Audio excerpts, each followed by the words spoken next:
The magic mirror. It was told throughout the kingdom of Granada that the king was ready to marry. He would marry the most worthy woman of the land, of course. First, the news was told to the court barber. Then it was told to the night watchman. And then to all the old women who sold fruit and cloth at the market. The court barber told all his customers, who again told all their friends. The night watchman shouted the news in such a loud voice that all the young ladies were woken up, thinking of the exciting news. In the day, the old women merchants constantly reminded the young ladies that the king had decided to marry. Everyone asked, "How will the king choose a wife?" The barber replied, "To find a worthy woman." "I am afraid I will have great trouble." "What, you?" they questioned. "What have you got to do with helping the king find a wife?" "I am the only man closest to the king," he said. "And I have a magic mirror. If any woman who is not pure of heart looks into my mirror, spots of her dishonest character will show in her reflection." "Is looking into your mirror one of the conditions to marry the king?" asked all.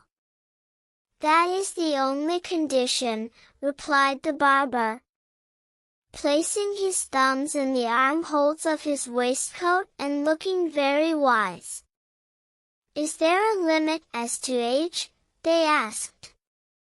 "Any woman from 18 years upwards is eligible," said the barber. "Then you will have every woman in Granada jumping at the chance to be queen," the women shouted. "This is true, but each woman will have to gaze into the mirror with me by her side," he said. The one condition for those who wanted to become Queen of Granada was shared throughout the land. Many laughed, but not one woman came forward to the barber to have a look into the mirror. Days and weeks went by. The king was no closer to getting a wife. Some ladies would try to convince their friends to go before the mirror, but none were brave enough to try. The king, you should know, was a very handsome man, and was well loved by all his subjects for his many virtues. Therefore it was very surprising that none of the lovely ladies in the kingdom would at least try to become his wife. Many excuses and explanations were given. Some were already engaged to be married. Others said they were too proud to enter the barber's shop. Still others told their friends that they had decided it would be better to stay single. Every morning the king would ask the barber if any young lady had come forward to look into the mirror. But the answer was always the same, that many watched his barber shop to see if others went inside. But none had been brave enough to come in herself.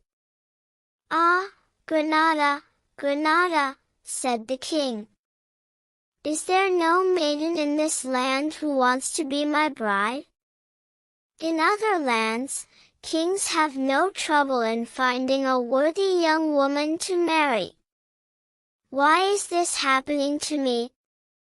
"Barber," shouted the king, "you shall get me a wife as bright as the day, as pure as dew, and as good as gold, one who will not be afraid to look into your magic mirror."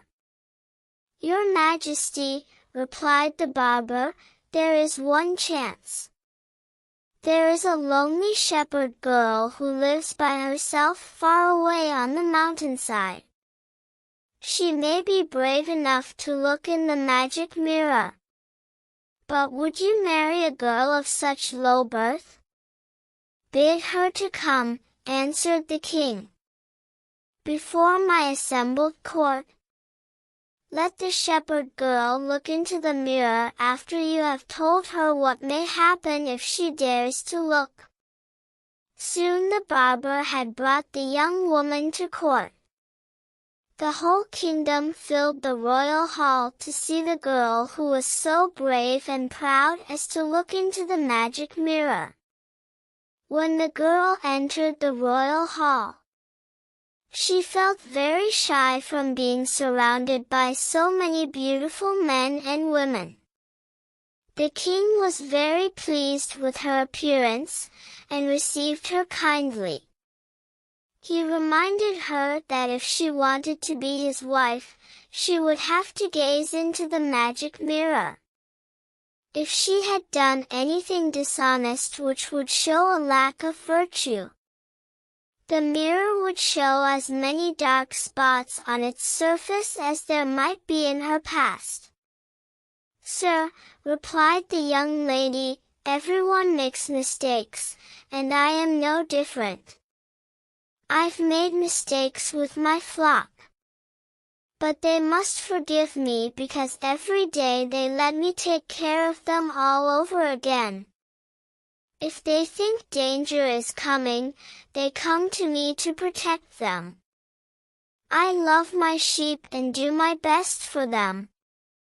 With all due respect, sire, I have no great desire to become queen. But I am not afraid to look into that magic mirror. Saying this, she walked up to the mirror and gazed into it. Blushing slightly, perhaps at the sight of her own reflection, the court ladies surrounded her. When they saw that the magic mirror showed no stains on its surface, they snatched it from her, passing the mirror back and forth from one lady to another. They shouted, "Look! There is no magic in this mirror, a trick has been played on us." But the king said, "No, ladies, you have only yourselves to thank. If you had been as confident in herself as this young lady, who is now going to be my queen, you too would not have been afraid to look into the mirror."